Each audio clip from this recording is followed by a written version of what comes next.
धर्मराज के दरबार में नेवला ने बताया कि इस धरती पर सबसे बड़ा दान कौन सा है। जय श्री कृष्णा मित्रों, स्वागत है आप सभी दर्शक भाइयों का हमारे YouTube चैनल दर्पण ज्ञान गंगा में। मित्रों, इस वीडियो में लेकर के आए हैं एक ऐसी कहानी जो ये कहानी महाभारत से है।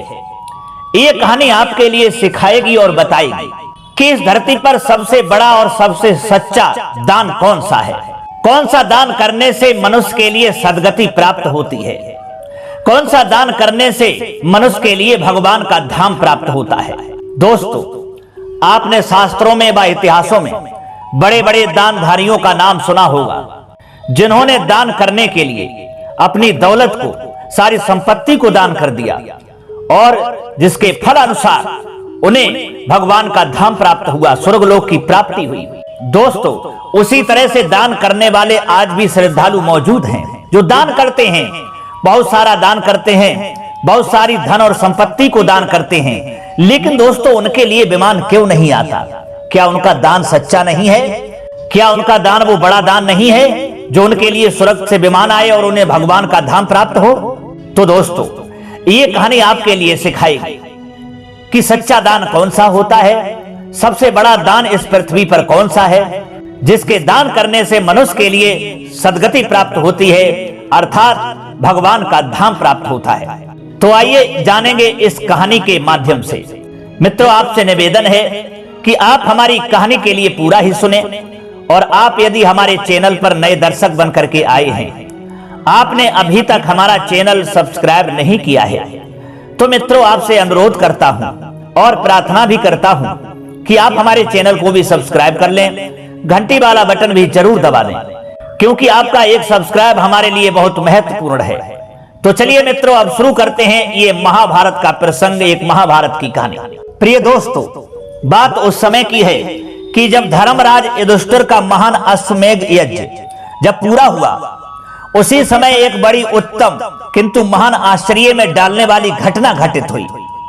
वो घटना कौन सी घटित हुई दोस्तों? लिखा है, उस यज्ञ में श्रेष्ठ ब्राह्मणों, जाति वालों, संबंधियों, बंधु बांधवों, अंधों तथा दीन दरिद्रों को तृप्त हो जाने पर धर्मराज युधिष्ठिर के महान दान का चारों ओर शोर होने लगा कि ऐसा दानधारी पृथ्वी पर कोई नहीं है। मित्रों, उनके ऊपर फूलों की वर्षा होने लगी। उसी समय दोस्तों वहां एक नेवला आया। उसकी आंखें नीली थीं और उसके शरीर के एक तरफ का भाग सोने का था। उसने आते ही एक बार वज्र के समान भयंकर आवाज देकर समस्त मृगों और पक्षियों को भयभीत कर दिया, और फिर मनुष्य की भाषा में कहने लगा कि हे राजाओं, तुम्हारा ये यज्ञ कुरुक्षेत्र निवासी एक उच्च व्रतधारी उदार ब्राह्मण के शेर भर सत्तू दान करने के बराबर भी नहीं हुआ है, जिस दान की वजह से तुम फूले नहीं समा रहे। दोस्तों, नेवले की बात सुनकर समस्त ब्राह्मणों के लिए बहुत ही आश्चर्य हुआ, और वे उसे चारों ओर से घेर करके पूछने लगे कि हे नकुल, इस यज्ञ में तो साधु पुरुषों का ही समागम हुआ है, तुम कहां से आ गए हो? तुम किस आधार पर हमारे इस यज्ञ की निंदा करते हो? हमने नाना प्रकार की यज्ञ सामग्री एकत्रित करके शास्त्रीय विधि की अवहेलना न करते हुए इस यज्ञ को पूर्ण किया है। शास्त्र और न्याय के अनुसार प्रत्येक कर्तव्य कर्म का पालन किया गया है। पूजनीय पुरुषों की विधिवत पूजा की गई है। अग्नि में मंत्र पढ़कर आहुति दी गई है, और देने योग्य वस्तुओं का ईर्षा रहित होकर दान किया गया है। इसी प्रकार पवित्र हविष के द्वारा देवताओं को और रक्षा का भार लेकर शरणागतों को प्रसन्न किया गया है। ये सब होने पर भी तुमने क्या देखा या क्या सुना है जिससे हमारे इस यज्ञ पर आक्षेप लगा रहे हो? इन ब्राह्मणों के निकट तुम सत्य सत्य बताओ, क्योंकि तुम्हारी बातें विश्वास के योग्य जान पड़ती हैं। प्रिय दर्शकों, ब्राह्मणों के इस प्रकार पूछने पर उस नेवले ने हंसकर के कहा कि हे ब्राह्मणों, मैंने आप लोगों से मिथ्या अथवा घमंड में आकर कोई बात नहीं कही है। मैंने जो कहा है कि आप लोगों का ये यज्ञ उच्च वृत्ति वाले ब्राह्मण के द्वारा किए हुए शेर भर सत्तू दान के बराबर भी नहीं है। इसका कारण अवश्य आप लोगों को बताने योग्य है।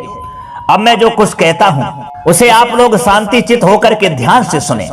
मित्रों, वह नेवला धर्मराज युधिष्ठिर के समक्ष सभी ब्राह्मणों के सामने, सबके सामने कहने लगा कि हे राजाओं, हे ब्राह्मणों, कुछ दिन पहले की बात है, धर्म क्षेत्र कुरुक्षेत्र में जहां बहुत से धर्मज्ञ महात्मा रहा करते हैं, कोई ब्राह्मण रहते थे। वे उच्च वृत्ति से ही अपना जीवन निर्वाह किया करते थे। कबूतर के समान अन्न का दाना चुनकर लाते और उसी से अपने परिवार का पालन करते थे। वे अपनी स्त्री, पुत्र और पुत्रवधू के साथ रहकर तपस्या में संलग्न रहते थे। ब्राह्मण देवता शुद्ध आचार विचार से रहने वाले धर्मात्मा और जितेंद्रिय थे। वे प्रतिदिन दिन के छठे भाग में स्त्री, पुत्र आदि के साथ भोजन किया करते थे। यदि किसी दिन उस समय भोजन उनके लिए नहीं मिलता तो दूसरे दिन फिर उसी वेला में अन्न ग्रहण किया करते थे। एक बार की बात है, वहां बड़ा भयंकर अकाल पड़ा। उस समय ब्राह्मण के पास अन्न का संग्रह तो था ही नहीं और खेतों का अन्न भी सूख गया था, अतः उनके पास द्रव्य का बिल्कुल अभाव हो गया था।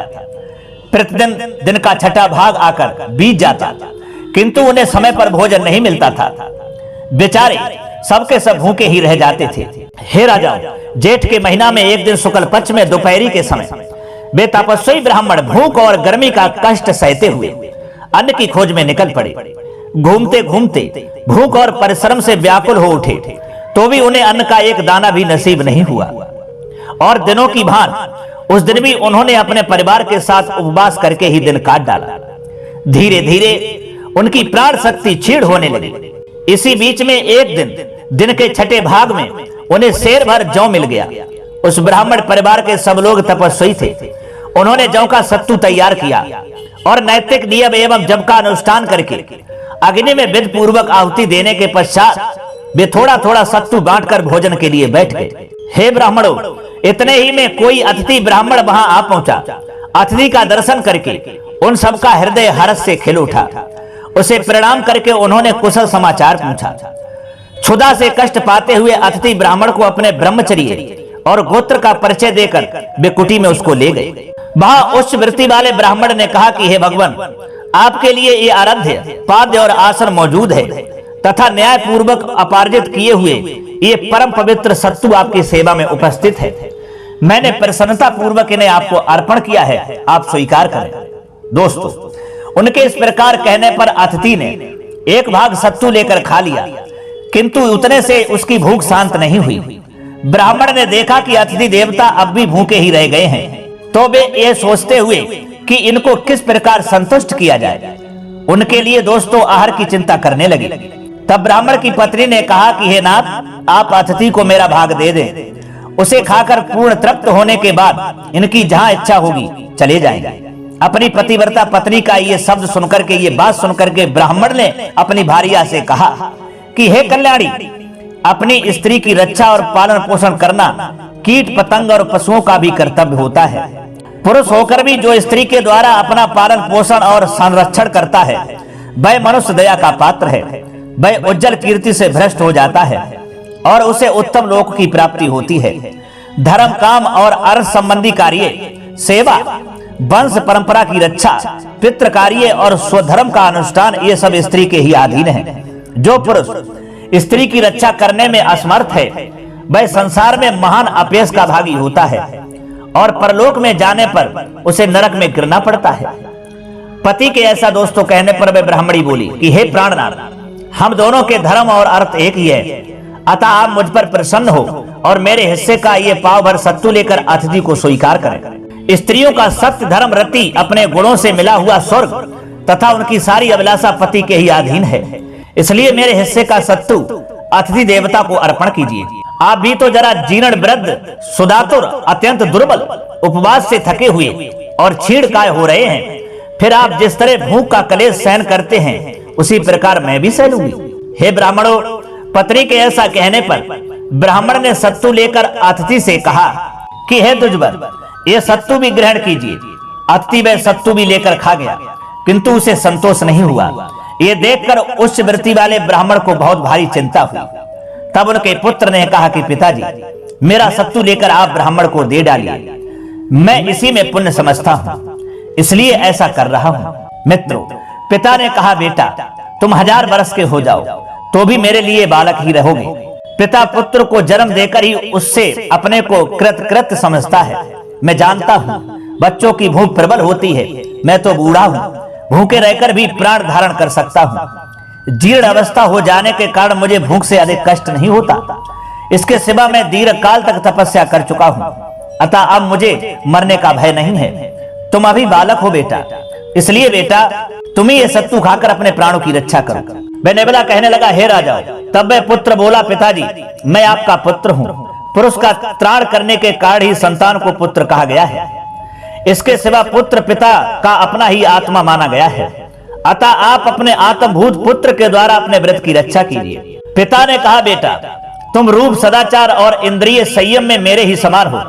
तुम्हारे इन गुणों की मैंने अनेक बार परीक्षा कर ली है। अब मैं तुम्हारा सत्तू लेकर अतिथि को देता हूं।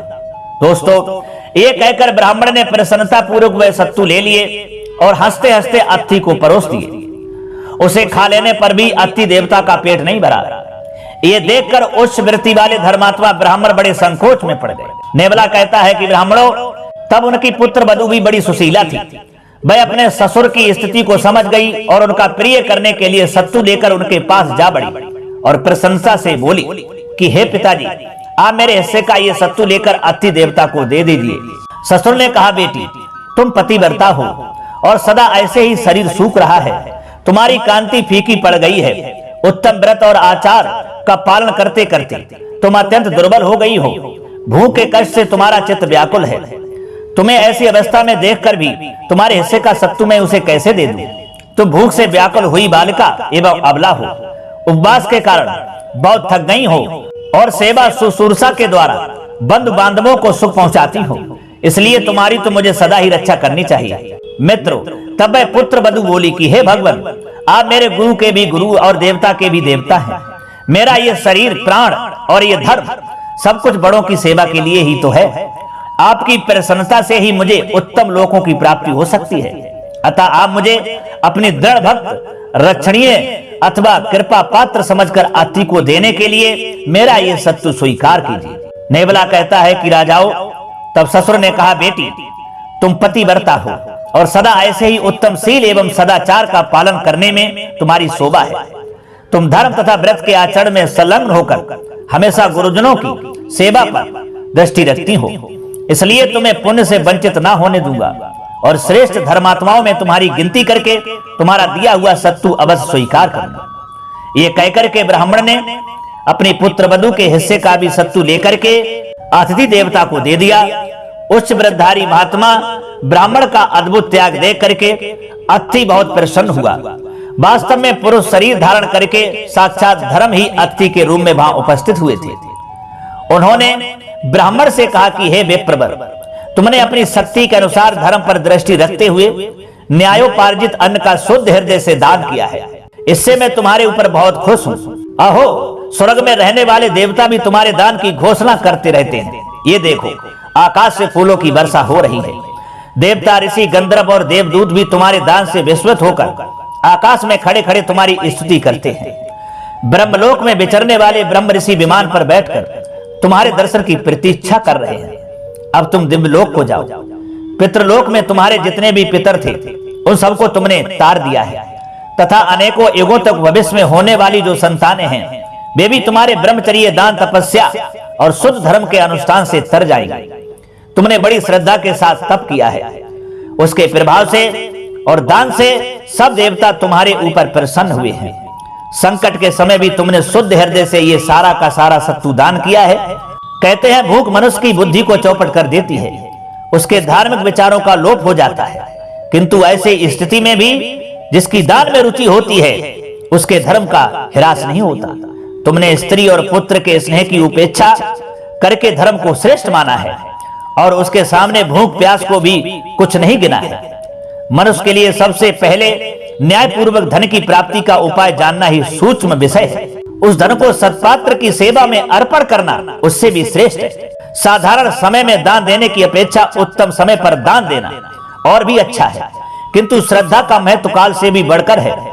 श्रद्धा पूर्वक दान देने वाले मनुष्यों में यदि 1000 देने की शक्ति हो तो वह 100 का दान करे, 100 देने की शक्ति वाला 10 का दान करे तथा जिसके पास कुछ ना हो वह यदि अपनी शक्ति के अनुसार थोड़ा सा जल ही दान कर दे तो इन सब का फल बराबर ही माना गया है। न्यायपूर्वक एकत्रित किए हुए धन का दान करने से जो लाभ होता है वह बहुत सी दक्षिणा वाले अनेकों राजशिव यज्ञों का अनुष्ठान करने से भी नहीं होता। तुमने शेर भर सत्तू का दान करके अच्छे ब्रह्मलोक पर विजय पाई है। बहुत से अश्वमेध यज्ञ भी तुम्हारे इस दान के फल की समानता नहीं कर सकते। अतः हे दुर्श्रेष्ठ, तुम रजोगुण से रहित ब्रह्मधाम को सुपूर्वक पधारो। तुम सब लोगों के लिए दिव्य विमान उपस्थित हैं, इस पर सवार हो जाओ, मेरी ओर दृष्टि डालो। मैं साक्षात धर्म हूं, तुमने अपने शरीर का उद्धार कर दिया, संसार में तुम्हारा यह सदा ही कायम रहेगा। नेबला ने कहा, हे राजाओं, हे ब्राह्मणों, धर्म के ऐसा कहने पर वे ब्राह्मण देवता अपनी स्त्री पुत्र और पुत्र वधू के साथ विमान में बैठ करके ब्रह्मलोक को चले गए। उनके जाने के बाद में मैं अपने बिल से बाहर निकला और जहां वो अतिथि ने भोजन किया था उस स्थान पर लोट लगाने लगा। उस समय सत्तू की गंध सूंघने व गिरे हुए जल की कीच से संपर्क होने से, दिव्य पुष्पों को रौंदने से और उन महात्मा ब्राह्मण के दान करते समय गिरे हुए अन्न के कड़ों में मुंह लगाने से तथा ब्राह्मण की तपस्या के प्रभाव से मेरा मस्तक और ये आधा शरीर सोने का हो गया, जो आपको दिखाई दे रहा है। उनके तप का ये महान प्रभाव आप लोग अपनी आंखों से देख लीजिए। हे ब्राह्मणों, जब मेरा आधा शरीर सोने का हो गया तो मैं इस फिक्र में पड़ा कि बाकी शरीर भी किसी उपाय से ऐसा ही हो सकता है। इसी उद्देश्य से मैं बारंबार अनेकों तपोवनों और यज्ञ स्थानों में प्रसन्नता पूर्वक भ्रमण करता रहता हूँ। महाराज धर्मराज युधिष्ठिर के इस यज्ञ का भारी शोर सुनकर मैं बड़ी आशा लगाए यहाँ आया था, किंतु मेरा शरीर सोने का नहीं हो सका। इसी से मैंने हंसकर कहा था कि ये यज्ञ ब्राह्मण के दिए हुए शेर भर सत्तू के बराबर भी नहीं हुआ है, क्योंकि उस समय शेर भर सत्तू में से गिरे हुए कुछ कणों के प्रभाव से मेरा आधा शरीर स्वर्ण में हो गया था, परंतु ये महान यज्ञ भी मुझे वैसा नहीं बना सका। अतः उसके साथ इसकी कोई तुलना नहीं है। दोस्तों, नेवले की ये बात सुनकर के धर्मराज युधिष्ठिर जो थे और सभी ब्राह्मण वो राजागण बड़ा आश्चर्य में पड़ जाते हैं और एक दूसरे से विचार विमर्श करने लगते हैं। इसका मतलब है कि उस ब्राह्मण के सत्तू के बराबर हमारा ये यज्ञ नहीं हुआ है। उस यज्ञ के फल के बारे में सारा रहस्य उस नेबला ने बता दिया। सबने अपना सिर नीचे झुका लिया। तो दोस्तों, उस नेबला ने सभी के लिए बताया कि आप बड़ा ही हंसी से चटक रहे हो, हंसी से फूल रहे हो, बड़ा प्रसन्न हो, लेकिन आपका ये यज्ञ मेरे लिए कोई माने नहीं रखता है। उस ब्राह्मण के सत्तू के बराबर बहुत तुच्छ है। दोस्तों, वे नेबला सभी को बताता है कि इस पृथ्वी पर सबसे बड़ा दान, सबसे सच्चा दान अगर है तो किसी भूखे के लिए भोजन कराना, उसकी आत्मा को तृप्त कर देना, यही सबसे बड़ा दान है। अगर आप किसी भूखे की आत्मा को शांत नहीं कर पाए, तृप्त नहीं कर पाए, तो आप कितने भी जीवन में दौलत लुटा देना, कितने भी महान यज्ञ करवा देना, लेकिन वो यज्ञ, वो दौलत कोई माने नहीं रखती है। अगर आप किसी भूखे के लिए, जो भूख से तड़प रहा हो, और अपने अन्न से उसकी आत्मा को आप तृप्त कर देते हैं, तो वही सबसे बड़ा दान होता है और वही सच्चा दान होता है। और वो भी दान तभी होता है जब आपके अंदर कोई कपट ना हो, कोई छल ना हो, कोई अंदर द्वेष भावना ना हो। जिस तरीका से उस उच्च वृत्ति वाले ब्राह्मण के अंदर कोई कपट भाव, कोई द्वेष भावना नहीं था, उसने प्रसन्न होकर के, उसके पूरे परिवार ने खुश होकर के और उन ब्राह्मण की आत्मा को तृप्त किया, जो साक्षात धर्मराज थे, जिन्होंने आशीर्वाद दिया, स्वर्ग से विमान आया और वो भगवान के धाम को चले गए। तो सबसे बड़ा दान सच्चा वही है जो अपने अंदर बिना द्वेष भावना, कपट छल से किसी को भोजन कराएं, किसी भूखे की आत्मा को अपने अन्न से तृप्त करना ही सबसे बड़ा दान है। दोस्तों, ये कहानी हमको यही सिखाती है कि सबसे बड़ा सच्चा दान क्या है, जो हमने इस कहानी के माध्यम से आपको समझाया है, जो नेबला ने धर्मराज युधिष्ठिर के लिए और सभी राजाओं के लिए और ब्राह्मणों के लिए बताया और वह वहां से चला गया। तो दोस्तों, कैसी लगी हमारी ये कहानी, ये प्रसंग महाभारत का? अगर ये कहानी, ये प्रसंग महाभारत का आपको अच्छा लगा है, पसंद आया है, तो कमेंट बॉक्स में जरूर बताना। हो सके तो अपने मित्रों के लिए भी शेयर करना। अब क्षमा चाहते हैं, फिर मुलाकात होगी अगली वीडियो में किसी और चर्चा में। तब तक के लिए सब्सक्राइबर बंधुओं एवं दर्शक भाइयों के लिए राधे कृष्णा, ओम नमः शिवाय।